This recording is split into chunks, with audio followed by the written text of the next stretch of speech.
Each year we also like to have a report about one of our forefathers. And so I've asked Brother Lewis Clark if he would. He's done a great job each year on this. And so he's going to come and report to us this morning on George Washington. All right? Thank you, brother. Appreciate it. Well, it's a privilege, first of all, just to be able to stand up here again today. And I don't know what I get myself into sometimes. I mean, I told the boys this morning, I said, Brother Elsie, I told him, I said, if I had a weekend, I could do this, okay? But in a few minutes, it's impossible. You've probably heard it said that George Washington is the father of our nation. And I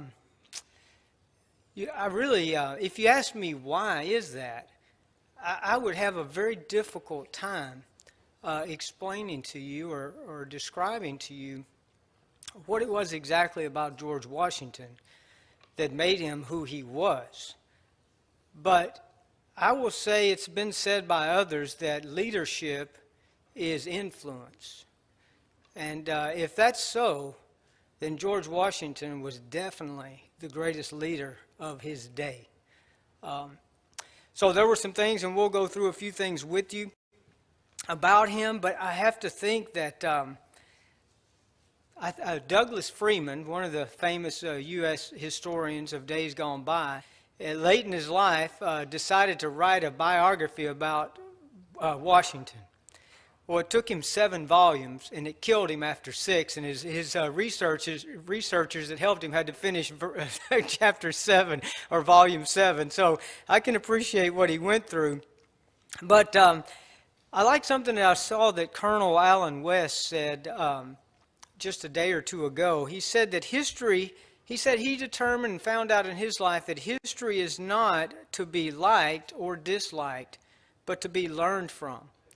And in our day, we tend to forget that, and we want to change history that we don't like. And that's not fair, honestly, and it can't be learned from. Somebody also wrote about Washington that Washington was God's gift to America. And I think that was well said. He was. And so I think some of Washington's success, if you will, came from this little book right here.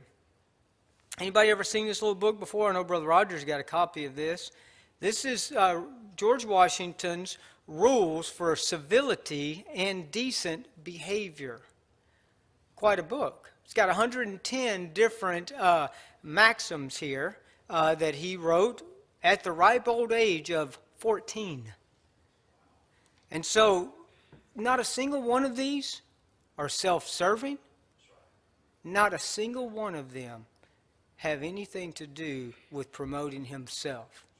They all have to do with behaving properly among others. And matter of fact, the very first one, he said that in all conversations and in all meetings, in every action, as a matter of fact, in company, that you ought to show some sign of respect to those that are present. Boy, that's a way to start it right there. But I think if you were going to summarize his life, why he was able to do what he did, there are some repeating and reoccurring principles that I see in these fathers, these founding fathers, as we study them. But for him, I think this kind of sums it up right here. And I want to share with you just a few of the other traits that he had, that other great patriots had. And number one was obviously their faith and trust in God. And today, you know, historians tried to change that, but it's a pretty, I don't see how you can deny the facts. The facts are his own writings. The facts are others' accounts and witnesses and things. I'll just give you a few examples. First of all, he was a lifelong church member. He was baptized by a Baptist preacher actually during the war, and the reason for that was because he started studying his Bible and he was convinced that immersion was the proper form of baptism, and he had already been baptized into the the Episcopal Church, and so he got that right, and he was also his first order as he became commander-in-chief. Now, this is interesting. I'm going to read you just a little bit of this right here. It says, "The general most earnestly requires and expects in due observation of these articles of war and the establishment of the army." This is what he said. He said he forbid for profane cursing, swearing, and drunkenness. And he also he encouraged his officers and his soldiers to engage in punctual attendance on divine service. He said to implore the blessing of heaven upon the means used for our safety and defense. I don't know, that doesn't sound like a godless man to me. And others would try to say that he was a deist, but there's examples in history of him praying. If he was a deist, why would he be on his knees in the snow at Valley Forge asking God to give him favor in the battles to come? I would also say that when he took his oath to be president of the United States, that he swore upon a Bible, but when he was done, he added some words to the oath. He added, "So help me God." And then he kissed the Bible.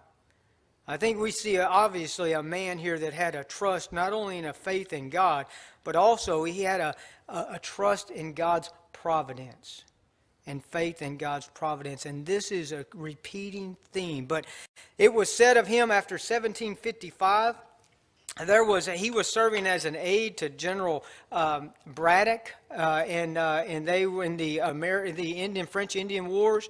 And it was a horrible day. The British were just destroyed. And Braddock himself was killed. I'll give you an idea here. There were 714 soldiers that were either killed or wounded. 63 of the 86 officers were either killed or wounded that day. And but Washington, he was on a horse running back and forth, taking orders and being fired at all the time. And he escaped, and matter of fact, took the message back to for help without being harmed. However, upon inspection, y'all may have heard that his coat had 4 bullet holes in it, and he did have 2 horses shot out from under him that day. Because of that, the rumor started to spread, Brother Ed, that he had died and had written his, and given his farewell address or whatever. And so he wrote a letter to his brother, John, and he said, I have heard on circumstantial evidence of my death and dying speech.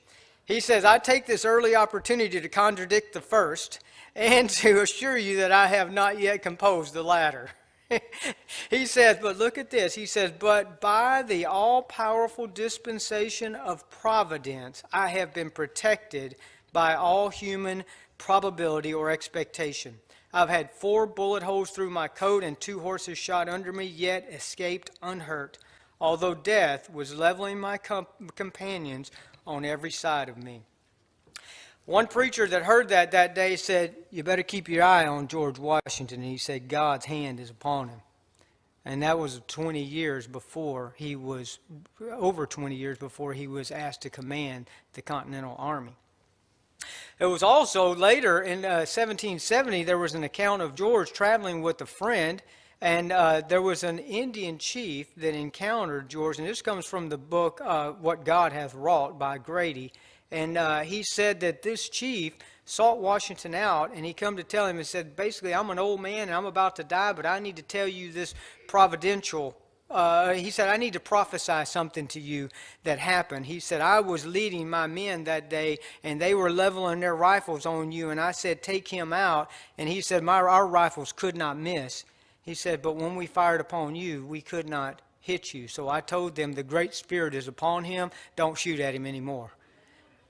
He said, it ain't going to work. And he said, he come to tell him, basically, he said, this is what he felt, is that he would be not only the leader of a great nation, but he actually said that others would look to him as we do today as the father of that nation. So, number one, he had a faith and trust in God. Now, you might say, well, didn't he have slaves? He did. He did have slaves. And one of his slaves was named William Lee, and this was his personal servant. And William Lee was also one of his best friends. And William Lee rode with him throughout the whole war.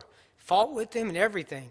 There was George Washington was the greatest, they said, horseman of his day. He could ride like nobody else, even from a child. When he would go fox hunting with the Fairfax family, he had to be careful because he knew how to respect his elders, and he never beat Lord Fairfax to the fox, okay? But Fairfax liked riding with him because he was fearless. They said that him and William Lee would ride in such a way that the huntsmen of the day would be aghast, that they would just run full speed into entangled woods and as thick as you could get it, and they would just fly into it at full speed. And so him and William Lee went everywhere together, did everything together, and at the end of the war, he released him, freed him because of his service to him during the war. He also freed all of his slaves in his will. Now, he could not free them until Martha died, his wife, because she had some slaves that had been willed to her, and they had intermarried, and it would have separated families. But at her death, all the slaves on his place would be freed. And so, we all make mistakes and we learn from them. And I think we see that in George's case. And he also had a great love for his family. And this is also a repeated thing. And he loved actually the simple life. Early in his life, Brother John, he wanted to be a military man. But his mom wouldn't let him because his dad had died. And she said, it's your duty here until you die. And he wanted to go get an education. He wanted to go to England, but his mom wouldn't let him. And so he was self-educated. Now, guys, I didn't say homeschooled. I said self-educated. He had to motivate himself. He had to go borrow books to learn and to study, and he always felt like he was inferior to others because he didn't speak a lot of languages like a lot of the other guys did. But he did study. He did learn. He was a very educated man on his own. But he had a great love for his family. And he actually, after his early years, especially after he met Martha and married her, she was a 25-year-old widow, had 2 children. He did not want to pursue political or military at all. He just wanted to live on his place, farm the land, and just enjoy family life. But God wouldn't have it. But that's what he wanted. Matter of fact, he never even had any biological children of his own. But he raised those 2 stepchildren, and he actually ended up adopting 2 of his grandchildren. And he had a lot of nieces and nephews that lived with him, and he actually willed Brother Dwayne his place to a nephew when he died. And so he was a family man. And he also had, of course, a great devotion to duty. And as a child, that came upon him early because his father died. And he had duty to take care of his mother and take care of the place. And that continued on throughout his life. But I think the 2 biggest things, and I'll close with these 2, is that he had personal courage. He had physical courage, and he had a mental courage. There were 2 incidents, at least, that are recorded where his men were being defeated, and they were actually being routed, and they turned and ran from the battle. And George Washington rode into his men, into the oncoming fire, rallied his men twice, turned them around and got them to reset and engage the battle and ultimately win the victory. There was another incident, actually, that was pretty amazing in itself, and this was when he was trying to build an army. And you had people coming from all over the country, brother. You can imagine what that was like, okay? All these different mindsets, and some of these were slave owners, and some of these others were free and black slaves, and they got into it one day big time. Matter of fact, they said that within 5 minutes, there were more than 1,000 combatants on the field, fighting Americans, fighting each other. They said from one region began to fight another, and it got larger. He said this was a battle larger than on the scale of Lexington and Concord. And Washington acted quickly. He jumps on his horse, him and William Lee ride full steam right into the heat of the battle, and he flies off his horse, throws his reins to William Lee, and he goes and grabs 2 guys by the neck and separates and holds them up and basically starts yelling at them. And then everybody else looks around and starts watching him. They see him, and they all take off running. One man stopped 1,000 men from fighting because he had courage, and he jumped in the middle of it, and he took action. There was a contrast here in his stepson. George Washington was 6.5 years away from Mount Vernon, never saw it for 6.5 years during the war. When he was headed down to Yorktown, he came by and he was able to go by and visit for a while. And while he was there, his stepson, Jackie, who was a grown man, decided that he wanted to go down to the battle. Now, he had spent 7 years avoiding war, avoiding the conflict, avoiding his duty. And so, but now he wanted to go because he heard that they might win the war here. But he said, but I want to watch from the carriage in safety. So he did. He went down and he watched them from his carriage, from a safe distance, as they won the battle. But he didn't get to see the surrender ceremony because he fell ill and he had to go to a family's house. And 2 days later, George Washington buried him because he caught a virus. He caught camp fever while watching from a distance because he was afraid to get in the fight. And George contemplated that. He thought about that. Isn't that a profound... How many times has Brother Roger told us death is a mystery? Sometimes we are so vain in our thinking that we can avoid all these risks and we can protect ourselves. And obviously it wasn't true in his case. The last thing about him, and the most pressing, is his character. He was of an excellent character. King George said about him that he was, this is amazing, he said that he is the greatest character of the age. Why did he say that about him? This was after George had been the most powerful military man in this land, and he resigned and went home to be with his family.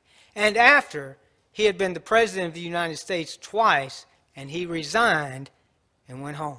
No man had ever done that before. Matter of fact, and passed it on to the next man, President Adams, and wished him well. That's not the way things work. In the past, you know how things work. You know how leaders are replaced. They die or they're killed. And otherwise, they stay in office. George Washington had a great character. And if I had to summarize his character, I would say it was a character of humility. I think this started when he was a child. When he would go to the Fairfax mansion as a child, he purposed in his heart that he would not open his mouth. He would listen and he would watch how important people acted and how they spoke. This was carried on when he was elected to the House of Burgesses as a young man, and he said he would keep his mouth shut and he would listen and watch about things he didn't know that much about. And he would learn. And this was also in his president. You know, he never desired to be president. They had to beg him to be president. He tried to resign after the first one. And what nobody else could do, he did. Multiple times. He did something in that second term that nobody else could do. Nobody could get Jefferson and Hamilton to agree on anything. But they both agreed that no other man besides George Washington could lead their country during this time. We cannot underestimate, when we say he's the father of our nation, how important that was. To get the Constitution, it took George Washington. You know why? Because people wouldn't even show up. They couldn't even get along well enough to even discuss it. And then they said, we'll get George Washington to preside over it. And just by him showing up, they said, we'll come and we'll discuss it. And all he did, basically, Brother Mark, was sit in that chair the whole time. But because of his presence and because of his fairness, they knew he was not a self-willed man, that he wanted the best for that nation. They said, we will negotiate, we will get this done, we'll stay at it because he's here and we know he's a fair, not self-willed man. They cannot underestimate that. And even after he finally did get to go home, President Adams called him up the year after and said, the French are about to declare war on us. I need you to put your uniform back on, and I need you to raise an army. And he did, and thankfully wasn't needed. But I'll say this, and I'll close with this story. Y'all have heard maybe of the Battle of Trenton. That was an all-in battle. Matter of fact, the password for that battle was called victory or death. It was this whole army, Brother Ed, and there was no retreat plan. They had to win a victory against the British. They have not been able to do anything against them, and this was his chance, his opportunity. But the problem was, it was in the dead of winter. His men were still in summer clothes. They did not have winter uniforms to issue them. They were about frozen to death. Their shoes were so worn that they packed paper to cover the bottom of the holes in their shoes and blankets for their capes. They had no extra rations whatsoever. And George Washington wanted to give them something to go into this battle with. And so what did he give them? He gave them an inspiring speech. He read them an essay and he said this: The writer said, these are the times that try men's souls. He said the summer soldier and the sunshine patriot in this crisis will shrink from service to his country. But he that stands it now deserves the love and thanks of men and women. Well, I'll tell you what happened. It was so brutally cold that day that men were leaving bloody footprints on the snow as they marched. And some of them that stopped to rest froze to death beside the road. So my question to us, or my charge to us, is if they left bloody footprints in the snow, should we look to live a life void of conflict? Couldn't help but think of that Isaac Watt song, brother. Boy. Shall we seek safety over liberty? I pray not. I choose liberty. And I say, long live the land of the free and the home of the brave.